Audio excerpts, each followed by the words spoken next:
Shut up or I'll kill you. I kill you. Shut up. We're live. Okay. Good. Ladies and gentlemen, welcome to another live stream. We have Joris joining us. How are you, buddy?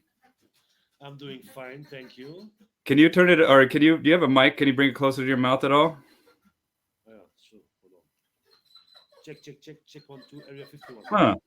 I don't know. How's the audio, everybody who's joining us? If you can tell us how his audio is doing, we'd appreciate that. But let me get to the Facebook page here, and I'm going to start sharing this to various groups that I do. And while I do that, do you want to give a quick introduction on who you are and where you are in the world right now, yours? So my name is Joris Kerckhof. I was born and raised in Belgium. I was a member of the Belgium Federal Police. I worked there as a canine handler. About 3.5 years ago, I came to the USA. I had my American dream. It's been a nightmare, but it's turning over into a beautiful dream right now. So I am in Crestview, Florida, in the Panhandle, West Florida, and poop scooper slash trainer of the Dog Wizard Emerald Coast. Above of that, I also have Quadrant Canine. Quadrant Canine is gonna do my Malinois breeding and everything which is involved in the quadrants of operant conditioning. So Okay. that's what's who I am and what I do. Says audio is fine. So great. Fantastic. Um, I am trying to share this. It's not letting me share this. Hey, if everybody hit the share button, get this share far and wide. I don't know why it's here. Let me down or upload or refresh the page here. So, Joris, how long have you been working with dogs, man? Um, I think since I was 12, something like that. Like I said, I'm from Belgium, so in Belgium everybody has a Malinois or two, three, four, five, and yeah, um, breed number one is the Malinois, and that's what I have done for a long, long, long, long time. Um, it's only when I came in the US that I started to work with other dogs, even like German Shepherds. I worked with one Australian cattle dog in the police. I had an Australian cattle dog that was searching on people. That was fun. And since that, in the past 3.5 years, I started to work with a various numbers of breedings. Of what? Of breedings. The breedings? The breeds, a various number of breeds. Oh, okay. Yeah, and tell me about Malinois. Malinois is the name of a town, right? Yes, so actually, Malinois the Malinois is the French word for Mechelaar. Belgium Shepherds. In the Belgium Shepherds, we have four Belgium Shepherds. We have the Malinois, we have the Black Grunendaler, we have the Tervuren, which has the longer coating, and we have the Lacenois, who is the curly non-shedding. So Mechelen is a city between Brussels and Antwerp. Mechelen in French means Malin, and the people from Malin, they are Malinois. Now, the dog, the Malinois, is from the people of Malin, where the people were called Malinois. I see. I didn't know that. We were talking about that. I saw you at the recent IACP, the International Association of Canine Professionals conference, and we you chatted with me about that, and I found it very, very interesting. You and Bart Bellin as well.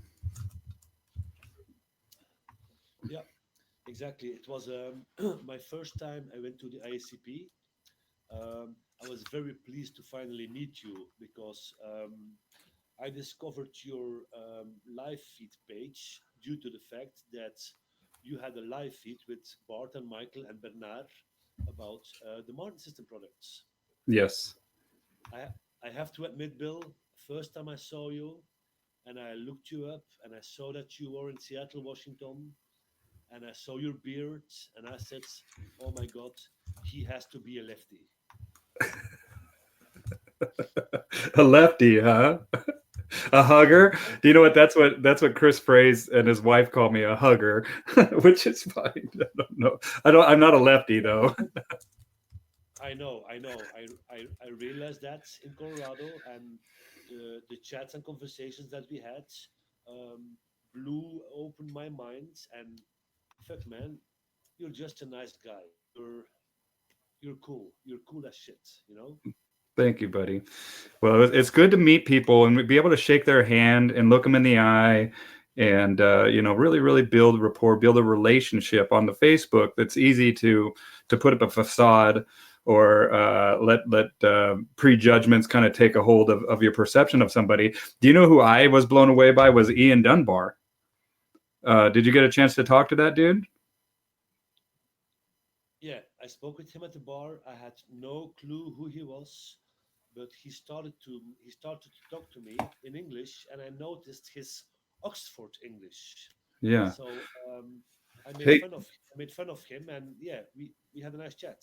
so Joris, I guess your audio is really low and mine is really high. Can you make sure, check your system preferences and check the sound, like check that speaker on the computer there, and make sure that your audio is coming through your headphones. The output is with the microphone and not the internal microphone. Yeah, everything is coming through my microphone, through my headsets. Okay. Strange.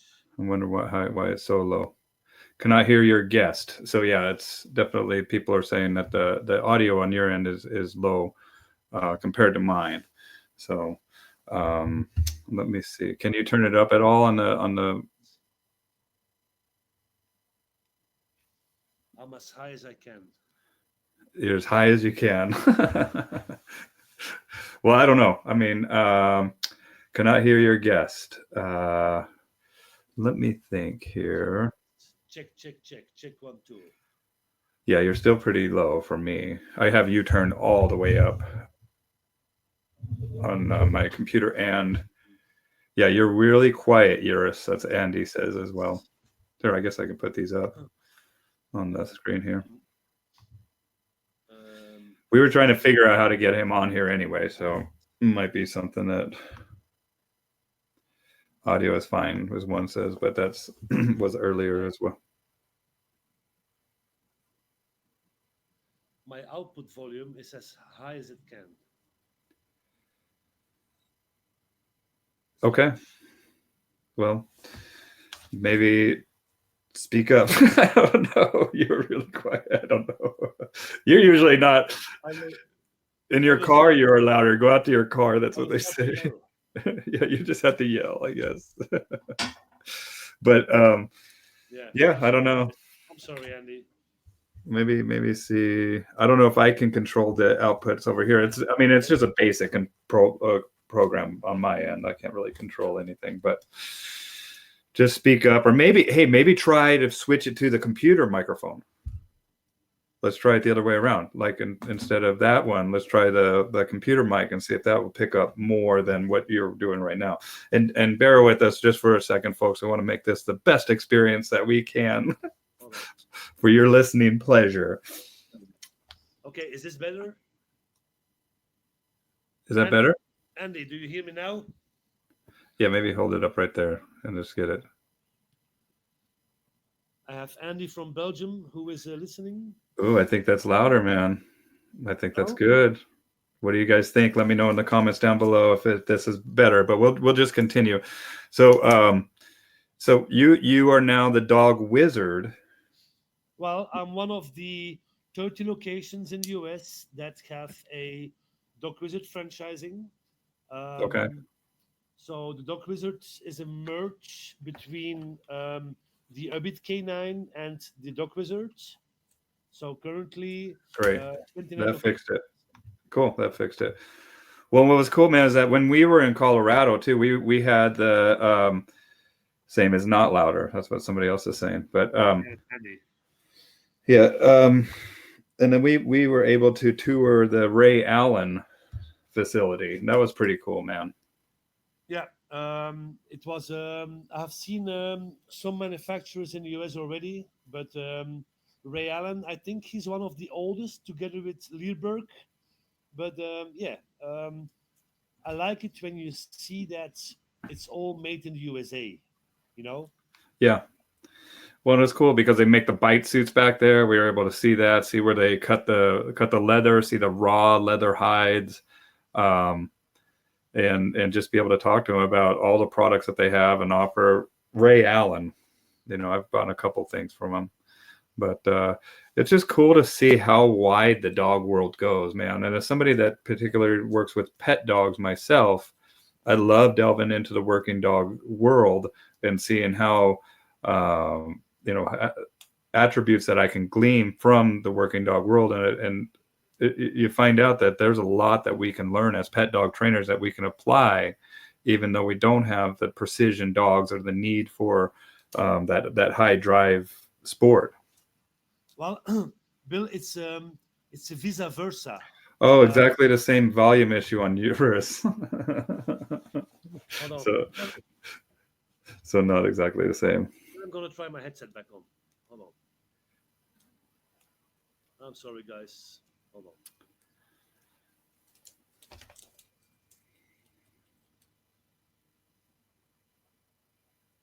Okay, there we go. I don't know. Okay, I hear you back. I'm just gonna I'm just gonna talk a little bit louder. So what I was saying about the working dogs, it's a vice versa thing. The pet world should be more open for the working dogs, but we out of the working dog community should also be more open for the pet dogs because I saw a lot of beautiful things at the IACP. I saw things that I didn't like, but even what I don't like is something nice to see for me to be sure that I'm never going to do it. But we have to be open. I think, and I spoke about that to Glenn Cook from Australia. It would be nice if we could have one big conference where everybody from all over the world in all different disciplines could be sitting in the same room around the same table.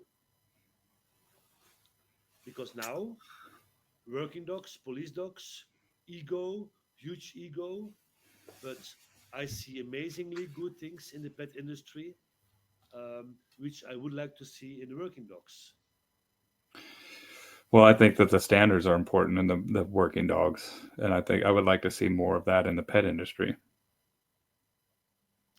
Um, I believe that especially men in uniform think that they are more than other people, and I was the same. Um, Hmm. I also thought about myself that I was a badass, and if I see some little girls working with some badass dogs, I think that's a very nice thing, you know. Yeah, I mean, it shows that she's doing something right with the high maintenance dogs. I always like that too, man. When I see a smaller framed female or somebody just really getting that relationship built with a high drive, um, high maintenance dog. Thought it was a razor commercial. Thanks, Larry. Thanks for a razor commercial. Oh, hey, I went to the barber yesterday. I discovered a nice barber in Crestview. I Um, went to one too, and they cut off a lot of my beard. then they even did my little mustache. There you go. There you go. So, how long have you lived over here? Say again. How long have you lived in America? I'm in the USA since January 2016. And what brought you over here? Um, I had an American dream. I had a beautiful job at the Belgian Federal Police. Um, I had a single purpose patrol. I had a single purpose narcotic dog, my Australian cattle dog, searching on people. I had another third dog, a nice big Malinois. But the problem is, and that's those are words from Bart. The moment that you become more a trainer than a handler, you create so much jealousy, and jealousy kills. Jealousy Uh, within people? yes, yeah. Listen, Bill. In 2011, in 2011, my government sent me to New York to participate at the World Police Games.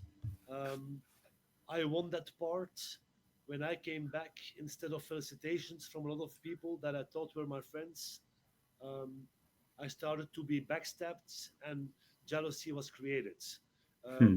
The year after, in 2012, I was invited in Canada. In 13, I was sent to Argentina. In 14, I was sent to Brazil. Um, in 15, it just became so uncomfortable that I lost all my privileges, and I met some people due to speaking on conferences, and I was invited in the USA, and I took my chance. Now we are 3.5 years later. Now I'm starting to take the fruits from the trees um, on conferences, on jobs, on certain contracts. But it hasn't been the easiest way. But hey, sometimes you have to go deep before you can go high up. Yeah, and sometimes you're going to find out who your real friends are, and the universe is going to test how badly you want this. Well, I have been tested, and I can say that my true, really friends, I probably can count them on my two hands. Yeah, I mean says too much Tranos echoes in Belgium too on too small place. Yeah, absolutely. Well, and I think it's important to talk about jealousy versus envy. And the jealous is when somebody you have something that somebody doesn't have and they're jealous of it.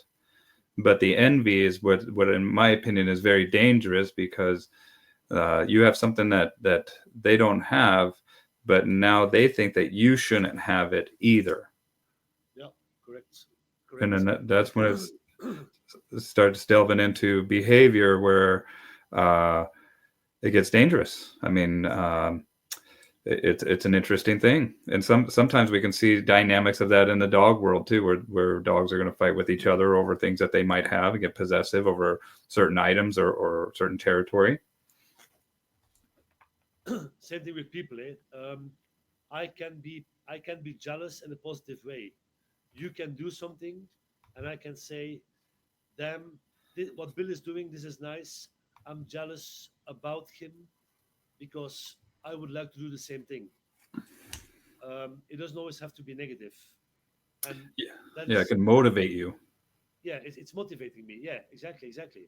Um, I am jealous about certain people that made it in the US. To give an example, if I see Larry Crone, what he is doing, the people that follow him, it's amazing. Same thing with Bart and Michael. Okay, they have 2 decades of more experience, but what they are actually doing in the world, and especially now in the USA, I'm positive jealous about that, and hell yeah, I'm trying to be part of that. Me too. Me too. And I was so happy to meet Larry at the conference and just see that he's a great guy, and just that we hit it off and go out to lunch and to dinner and just get to know each other and see that our motives are real and that we're authentically interested in changing lives of people and their dogs, improving the lives of dogs all around the world, and making our mark, and not only that, but doing it with character and having integrity and honor. And it's not just about the money. And sometimes I see people will stretch themselves thin chasing that mighty dollar and not realizing that the relationships that you're forming, not just with the dog, but the clients that you have, is very important as well. Yeah, he is so down to earth, and like I say, if the majority of the working dog people could be like him, Like who? like Larry, Yes. it would be such a nicer place. I believe that the cake is big enough for everybody to take his slice, but some people do not even allow the sun in under their eyes, and that's sad. Well, and sometimes this industry can be a magnet for psychopaths. People that like to control animals and I've seen it. I've met some people that I'm not fond of, and we have to remember that too. I mean, it's something that we're not all the same. Our motives are not all the same. And I wish that people could be like Larry as well. And I think that it's good that he kind of has that social proof of people following him and look at the presentations that he did and the interaction that he had and just the way that people react to him, you know? Yeah, and a lot of people on ISCP, not only Larry, but also Duke and Pat and Glenn, and Yes. even some people from the Dog Wizards that I saw there for the first time.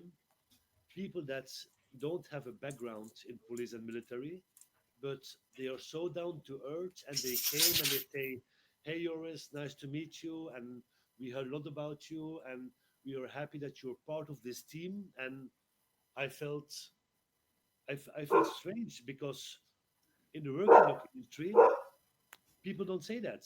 People don't tell you, "I'm happy that you're here." People say, "I wish you were not here because now you are my competitor." And on the and in the normal pet industry, we are all friends and we are all working together.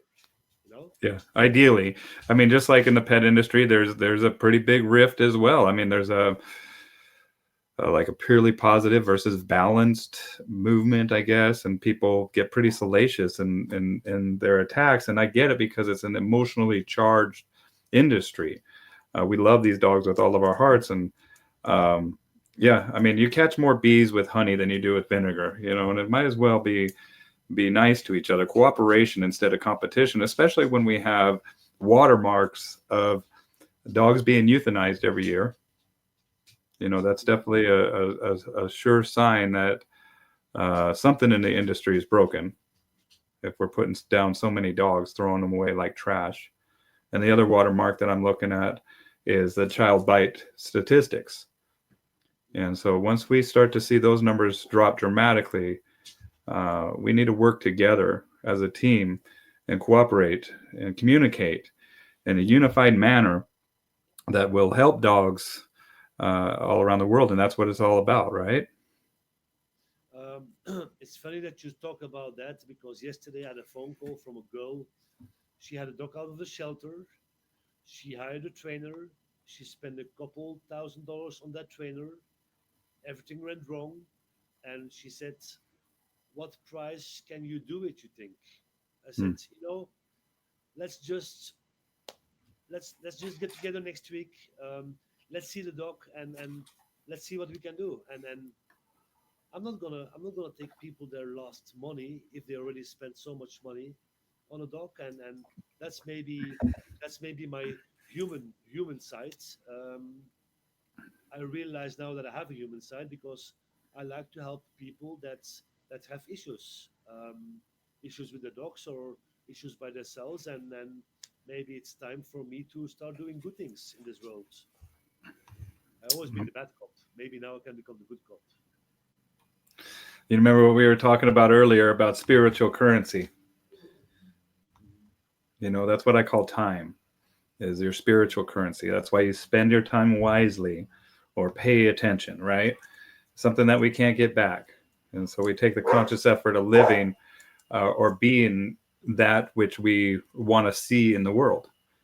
And it's not easy, man. But I love people. I'm a humanitarian myself. And I used to be a bartender for quite a while. And I miss just talking to people. And I think that's why I do these chats. It's kind of filling that void of the communication that I missed every evening talking with my clients. And now I can talk with my colleagues. Yeah, that's cool. That's cool. Um, I can better communicate with dogs than with people these days. But there's still a small group of people that I can hang around with, and I keep my circle close. Yeah. Well, I want to say this. Chris says trainers that are jealous of my competition are not my competition, or trainers that Yes, are jealous of competition are not my competition. Yeah, that's right, man. They're. I mean, it's kind of childish. I mean, this is a competition, and if anything, I mean, there's a way to compete with finesse and um, and integrity, and that's what it's all about, right? sometimes I do a live feed and people that I know that don't like me, they are online the whole live feeds. Well, that says more about them than about me, because somebody I don't like, I don't pay attention. Yeah. Now, if they have the time to look at me, well, you know, that says a lot. Yeah. I mean, Juris, I knew it would seem very strange to working dog people to come to Gold School with a Great Dane like Scooby Doo. I think everyone there thought she was crazy. I went very well though because I wouldn't worry about what they thought. Uh, you were all wonderful to me. Yeah, Valerie was also at ICP. She's Yeah. just such a wonderful lady. You know, and she was at the Gold School, and she Thanks, brings Erno. yeah, Erno also. Erno was also at the Gold School. We have some Nipopo Gold School students looking at us. Fantastic. I'll Yeah. be attending the Silver School here in November. I'm chatting with Bart and Michael, and hope I pass it so I can attend the Gold School after that, and look forward to belonging to the network of NAPOPO Gold School members.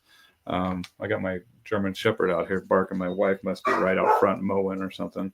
So Bill Nipopo, it's a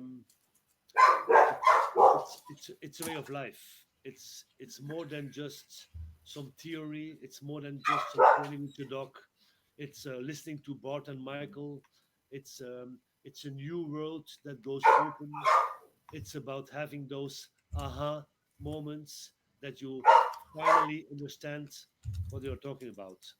That is yeah, what is Nipopo. It's a family. It's a network. It's everything that you need in life. I'm interested in it, man.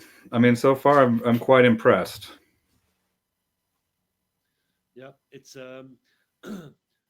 I remember um, the first Hey. day.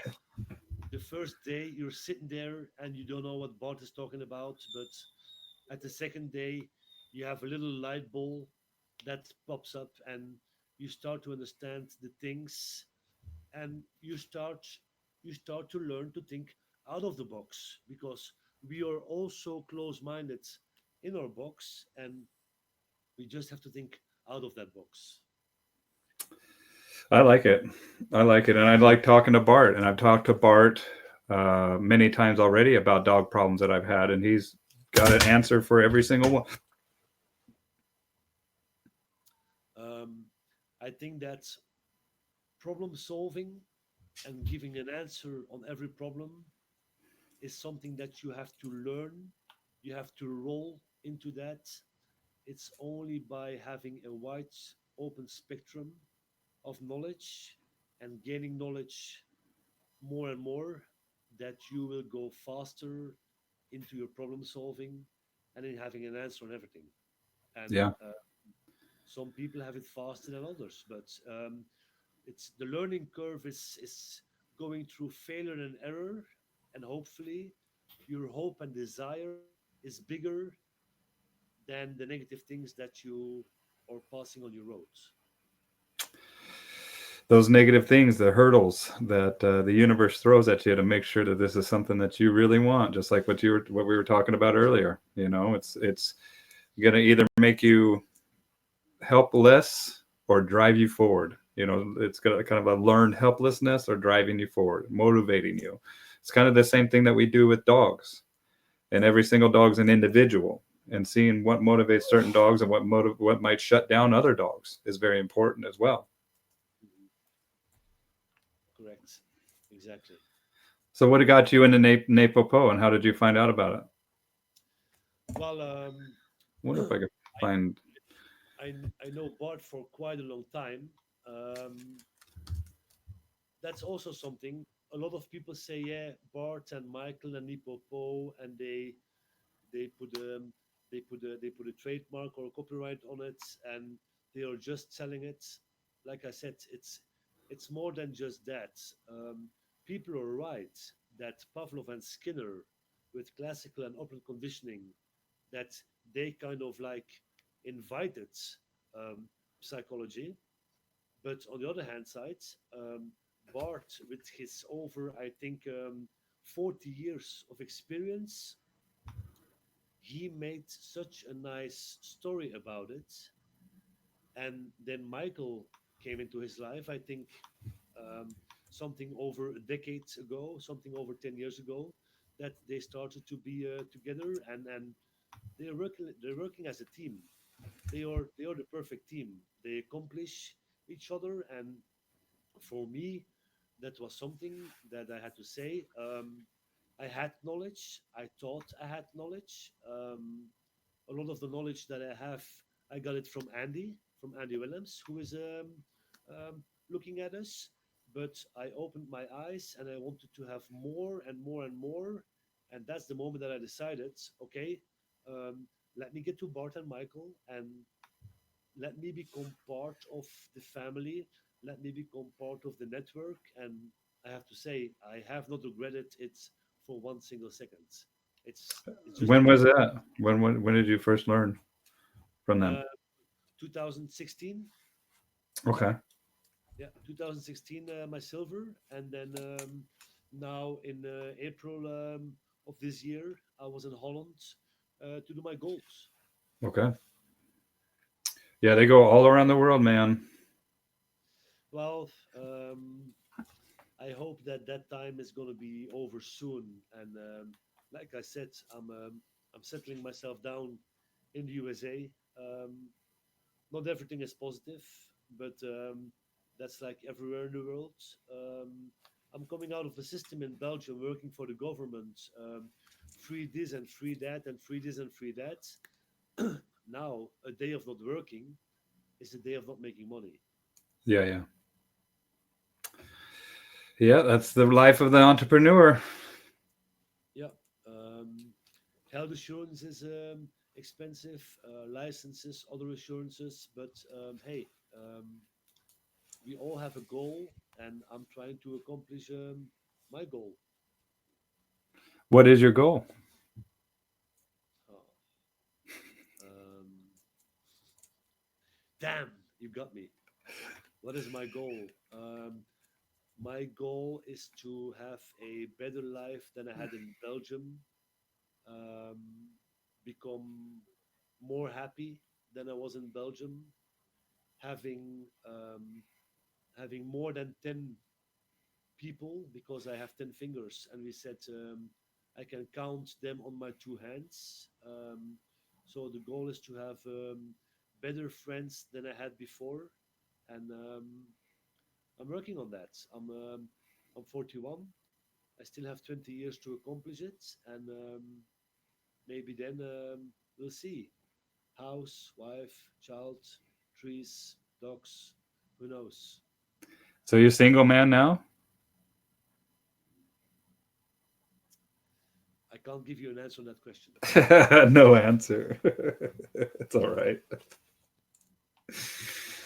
Well, that's it, man. Just striving to live a better life. Nothing wrong with that. And Kim says about Michael and Bart that they complement each other in teaching, training, and all things. I'd have to agree. Absolutely. Yeah. And I'm excited to just learn. I love taking my understanding of dogs and our relationships and how to communicate with the different species a little bit further than I already have. And I like Bart and I love those guys. Bart and Michael are great people, and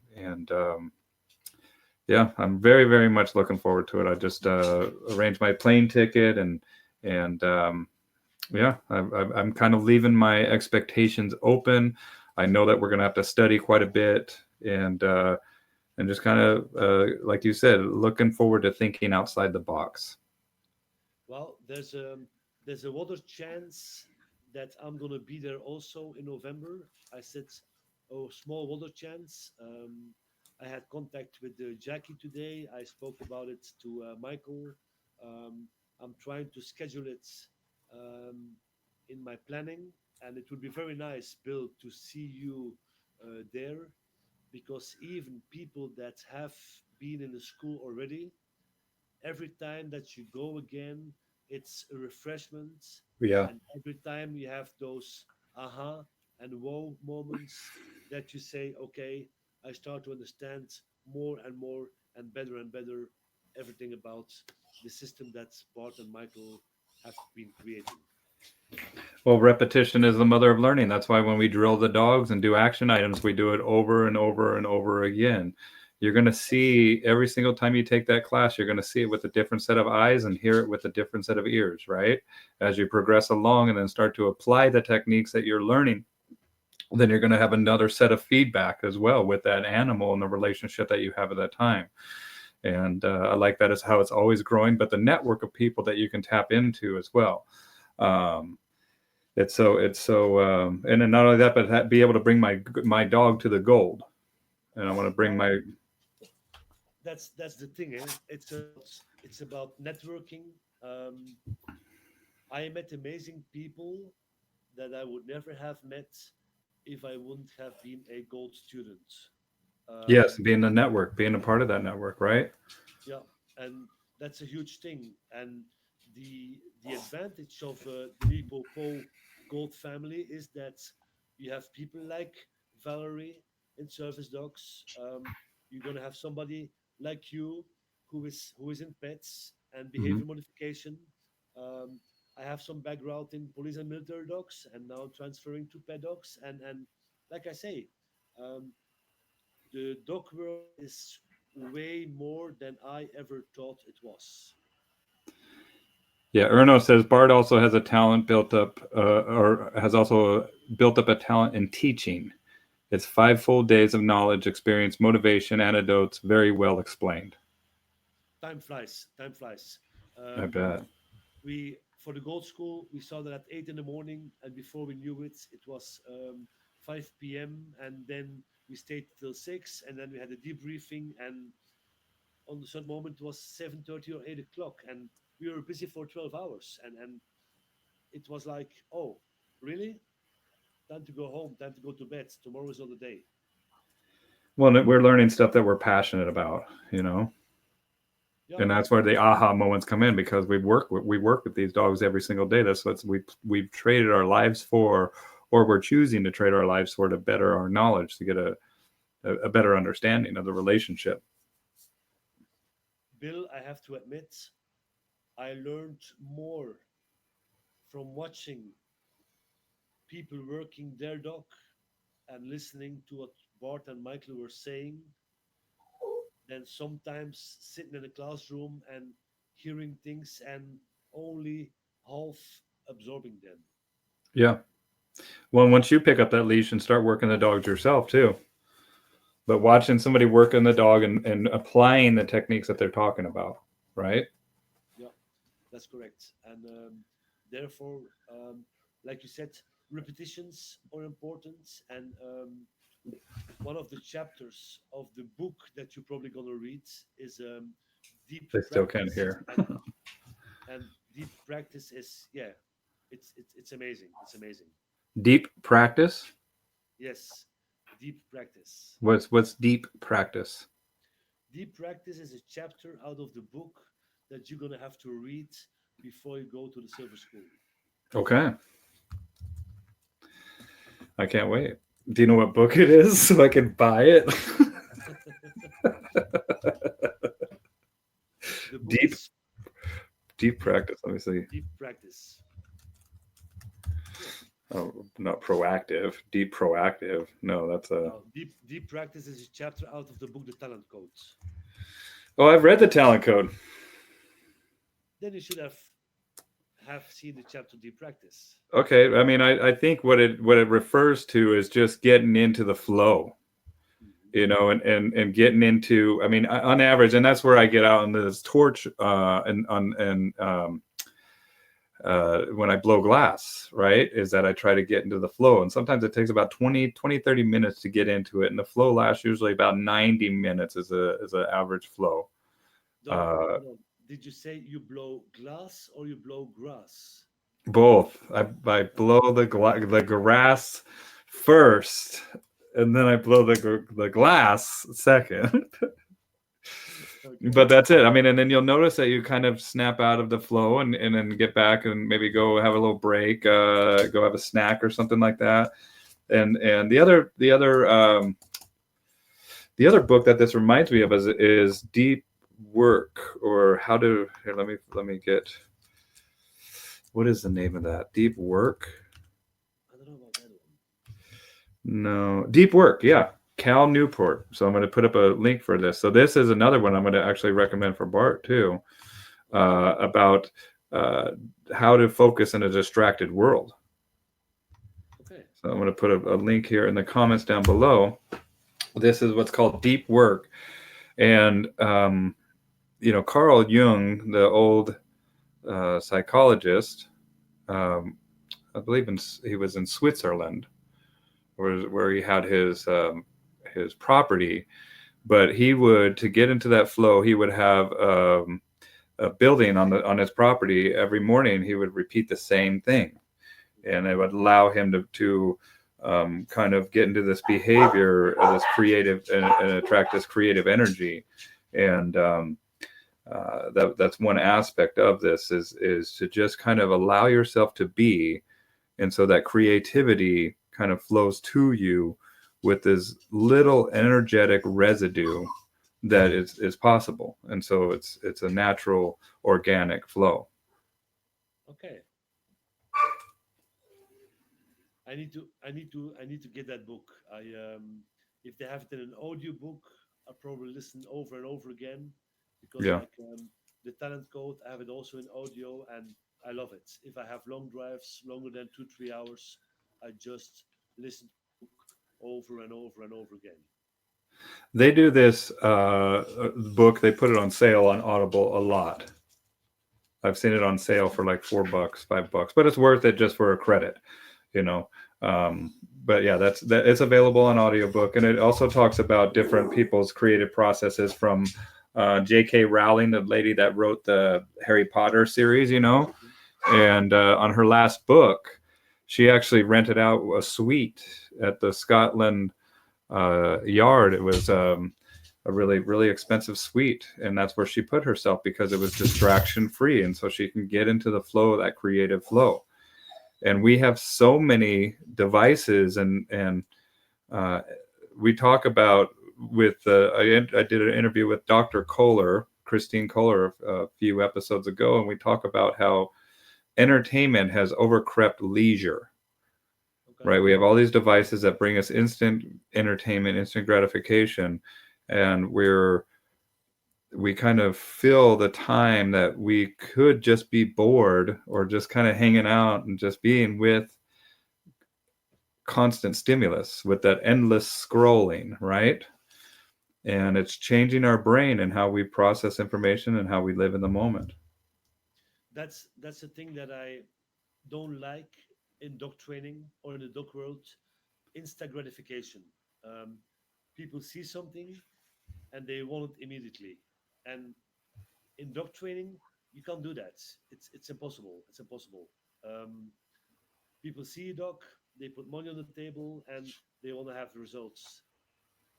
I believe that dog training, it takes time. There's a time you need to bond with the dog. There's a time you need to do a reset, because if people go to a dog trainer, there's a reason. It's because they screwed it up by themselves. Mm, People don't like to hear that. I say it to people when I do an evaluation. I said, "You screwed it up, because otherwise you don't call me." And people say, "Okay, you have 2 weeks."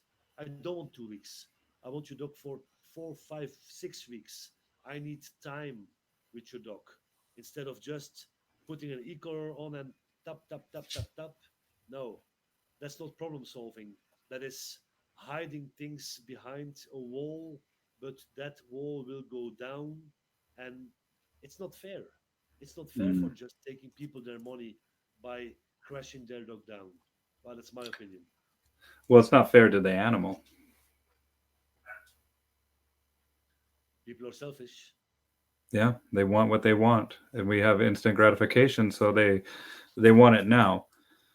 But it's very important because it is a relationship that we're building, and relationship starts with trust, is the foundation of that relationship, right? Trust and rapport, and get to know people. or get to know not just people but the animal, get to know their temperament, get to know what motivates them, what scares them, what who they are, and that takes time, and that takes observation, and it takes observation without reaction, and just like taking mental notes, aha. But it's also working with people that know what they're doing and have produced the results that you want to see. But with that, it also comes with listening to them as far as the amount of time it's going to take to get these results. Um, and not only that, but to celebrate the time that you're going through, and the victories that you've had with this relationship with this dog. I love it when my clients work and I've had a relationship with them for a year or so, and we look back, and I mean, it's just they formed a really, really awesome relationship with their dog. And a lot of times we've formed a really awesome relationship as well. Yeah. And um, in that relationship, when tools comes on the table, and I'm getting, I'm not upset about it, I'm not angry about it, but something is going on in me. Last week I made that video with the Martin system collar, where I had it strapped on my arm, where I did the reliable, consistent stimulation tests.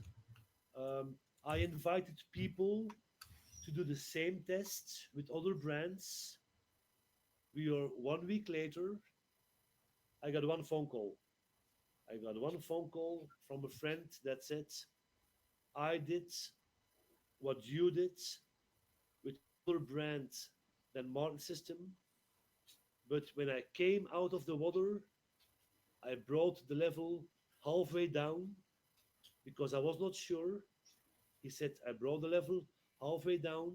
I stimmed myself with my wet skin out of the water. He said, I got a shock that I never want to feel again. Mm. I'm not going to say who, I'm not going to say which brand, but I made a live video. I want to see live videos from other people, but nobody is doing it. Why not? Well, I think that I can pull up this live video that you made too. Let's see. People said, "Are you crazy?" No, I'm not crazy.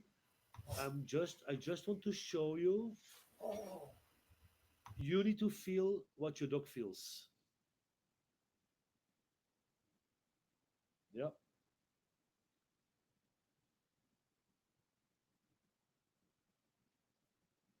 forward, forward, forward. Today we make.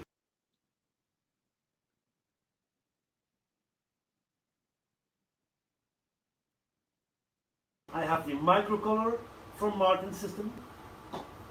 I have the PT3000 transmitter, and I have my tone box. I also have a plastic box filled with water. I will prove you guys what the reliable, consistent stimulation of the Martin System e-color is doing. Martin System is the only e-color brand that has a patent for the reliable, consistent stimulation. I will strap the micro e-color on my arm. You have to go to the other part. Oh, okay. Matt, can you please come close that the people can see that we're not cheating because the dog is.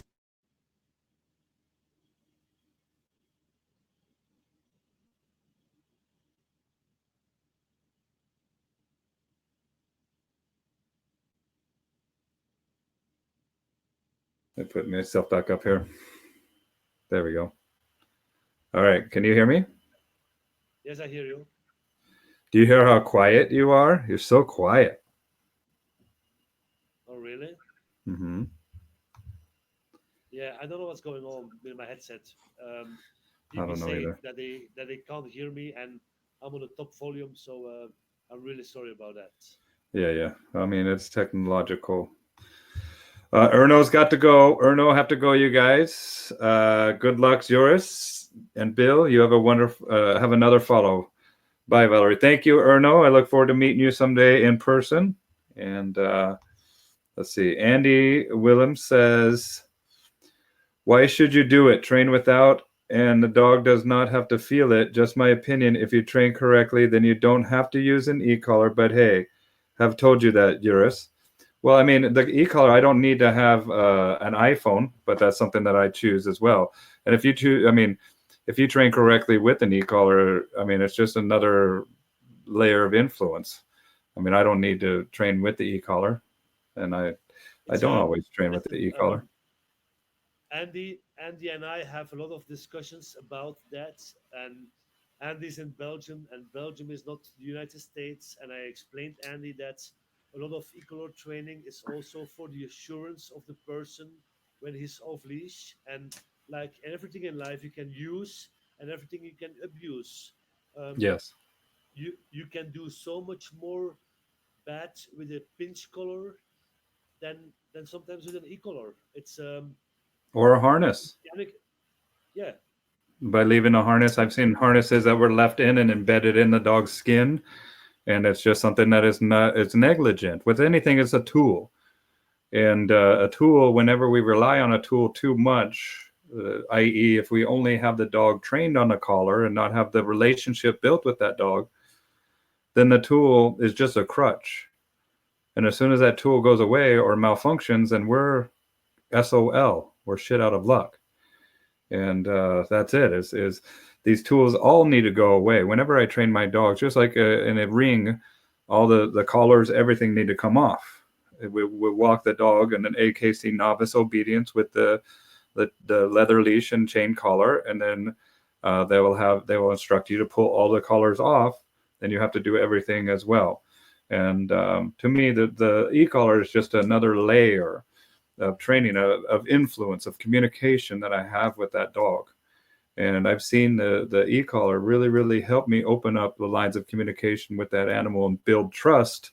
And I thank Larry Crone for some of the stuff that he does with these dogs and how much they use it. And Robin McFarlane is another one that I absolutely recommend learning the e-collar from.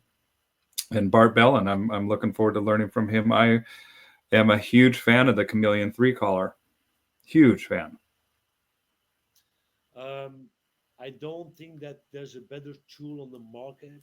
I'm pretty sure there's no better tool on the market Yeah. than the Chameleon 3. There's, an, there's a list of points that are talking about the benefits of it. Um, I know I hear people bitching about the pricing, but hey, um, Mercedes will always have the price of a Mercedes, and it's never going to be the price of a Korean Kia. Yeah. Um, but it's more than just the tool. It's less animal cruel. It's not animal cruel. For example, the contact methods. If you can put the collar around the neck of the dog, and you see if the dog is making contact with the skin, instead of that you need to start stimming like some other brands or like other brands have. But Yeah. that's not my discussion. That's a discussion for Bart and Michael. And like I say, I'm happy to be part of their family. I'm happy to be part of what people call the Nipopo hype. It's not a hype, it's a way of life. And it's not only about dogs, it's also in normal life. We go through some negative things. When negativity goes away, our life becomes positive, and we have the goal in front of us, which is giving that second positive. And that's how we keep on living. That's how we keep on moving forward as a human being, as an animal, as a team. Yeah, it drives you forward. It motivates you. Yeah, we talked And that's about what it. NAPOPO stands for, is negative, positive, positive. Yeah, exactly. Yep. And that's what life should stand for, because who who has the perfect life since birth? I didn't had it. You didn't No, had it. no. No, even now I don't have it. I mean, we hear news every day that sometimes can drop our knees to the floor, man. I've had a pretty rough year with loss of my dog, my dad, some health issues, and other family members, and it's just, there's one of my favorite sayings is by Viktor Frankl, and that's between stimulus and response. Here, let me make sure I get it right, because I got to do it justice. Stimulus and response quote. Between stimulus and response, there is a space. In that space is our power to choose our response. In our response lies our growth and our freedom. And essentially what that's saying to me is that it's not what happens to you, but how we respond to it. And when I'm working with these dogs, I'm trying to open up that gap of stimulus and response wider and wider. And I'm constantly doing that with myself as well. And it's not hard, but I mean, it's not easy. But we got to remember that life isn't always fairy tales and sunshine, that there are some things that we need to deal with.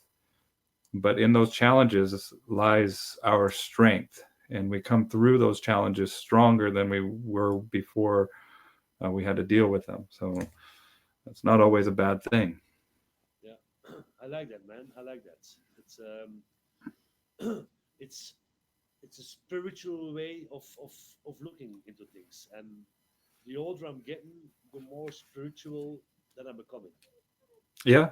I mean, it makes sense as we start to transgress through the spectrum of life and start to end towards go towards the end. And they always say hindsight is 2020. So we can look back at who we were and always, improve that. And it doesn't mean that it has to have so much influence on who we are today.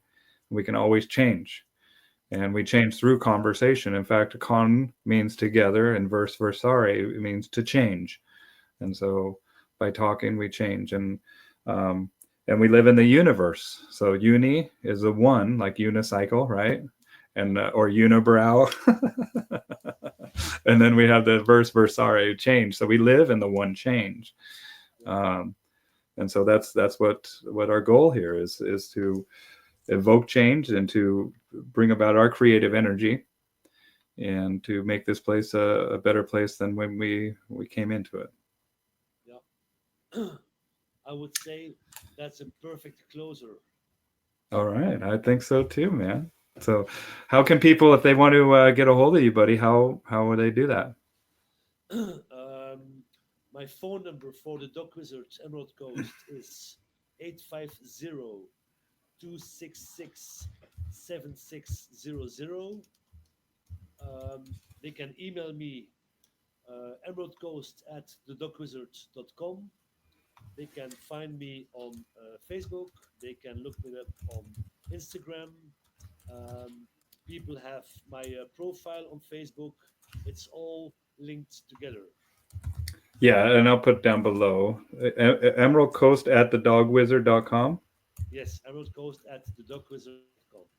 Okay, so I'm putting up your email down in the comments below, and then we'll put a link to your profile in the comments down below as well. Let me do that really quick. Thanks. And thank you, buddy. I look forward to hanging out with you again, and it's wonderful to meet you. And I'm sorry that the audio sucked on this, but Yeah, my you place. know, I'm sure we'll see if I don't know. I'll see if I can tweak it or something. I don't know, but And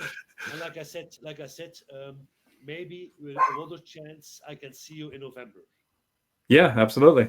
Hopefully you make it out there. Hopefully, but if not, then I'm sure that we'll pick up right where we left off, and I'm gonna Yeah, put your um, profile here in the comments down below, and then let's say goodbye to everybody.